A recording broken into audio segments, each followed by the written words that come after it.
Hey everyone, it's Jenny from the Wow Embossing team. I hope you're all having a good day today. Today I'm going to be showing you how I created this card, and it features one of the brand new products in Wow's latest release, which is the Galaxy Glow Embossing Glitter. I'm going to give you a quick close-up of the glitter itself. It's a chunky glow-in-the-dark embossing powder, and whilst it glows green when you turn out the lights, it also has a little bit of sparkle silver glitter added so that it shows up on the card in the normal light as well. So I'm going to be using that to my advantage today by using it alongside the Wow Embossing Pen to pick out some of the stars on this Tooth Fairy's dress. I thought that might make a little fun card just to give my daughter when she loses her next tooth. She's 2 in the last 6 months, and we're probably going to get another one very soon, so it's probably going to be quite timely. So this stamp set itself is from Waffle Flower, and I stamped it out with permanent black ink, which is Copic friendly, onto white cardstock, and then I proceeded to colour it in with a variety of violet, red violet, blue green, blue, and then skin coloured colour Copics to create a really fun, pretty pastel fairy. And of course I did have to give her some purple hair as well. This is actually the second version of this card I made. The first version I was just playing around. You'll see that at the end of this video, as well as a look at what it looks like when the lights go off.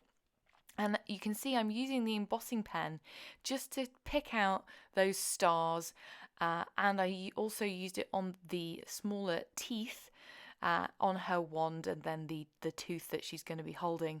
And then I'm going to scatter over it the Galaxy Glow embossing powder and then heat it up. And it melts, you get that nice silver glittery sparkle, and then when you turn the lights out it glows in the dark. It's super cool. Now to create the background, I'm going to use the star stamp from the kit, from the stamp set, and then just add it to an acrylic block and stamp it at random over a panel of white cardstock. And it's a bit hard to see, so I stamped them in a few places, and then if I sort of tilt my head behind the camera, I can just see where I stamped. I just basically wanted to cover that entire piece of cardstock with the stars.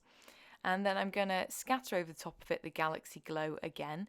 And as I said before, because it's got that silver glitter in it, it does add a little sparkly shimmer to that background, which I'm then going to heat up, melt that powder, and then use a stitched rectangle die to die cut the cardstock. Just a little tip when using this embossing glitter, you can heat it from behind at first. The chunks of embossing powder are pretty big, so you want to kind of melt from underneath first to avoid them flying off and avoid that glitter flying away. I'm then going to edge another panel of white cardstock with a coordinating Copic, one of the ones I used on her dress, just around the edges, because I'm going to mount this stitched rectangle panel onto the top of that and let it peep out around the edges. Now to build my card, I am going to adhere everything with foam tape, but first off I'm going to stamp my sentiment. This sentiment is actually attached to that floral gate in the stamp set, and I just trimmed it out off camera with my sharp scissors. It does go back together again if you need it to. And then I'm going to stamp directly over the top of that embossing glitter with some black pigment ink, and it does work perfectly. I stamped it a couple of times using my Misty. And then I'm going to put my card together, so I'm going to adhere her wand and that tooth into her hand with liquid glue, and then pop that little flying tooth and a few clouds around the edge. I'm also going to come in with my clear glitter pen just to add some sparkle and shimmer to those wings and to the clouds. And then because we are having a sparkle month at Wow, I'm going to add some iridescent rhinestones under those clouds and in a few other places, and some iridescent glitter drops. These are by Gina K, just in a few other places as well, just go crazy on the glitter at this point. And that finishes the card. I'll mount it onto a white note card, and isn't it pretty? And I'll show you what it looks like with the lights off. Sorry about the photo, it's not great, it's hard to take a photo in the dark, but doesn't that look so cool? Just love the way that pen picks out those stars on her dress. And here's a look at the first card I made as well. And that finishes my video. I hope you've enjoyed. Be sure to grab that Galaxy Glow and start playing around, making fun cards. Thanks so much for watching. Bye!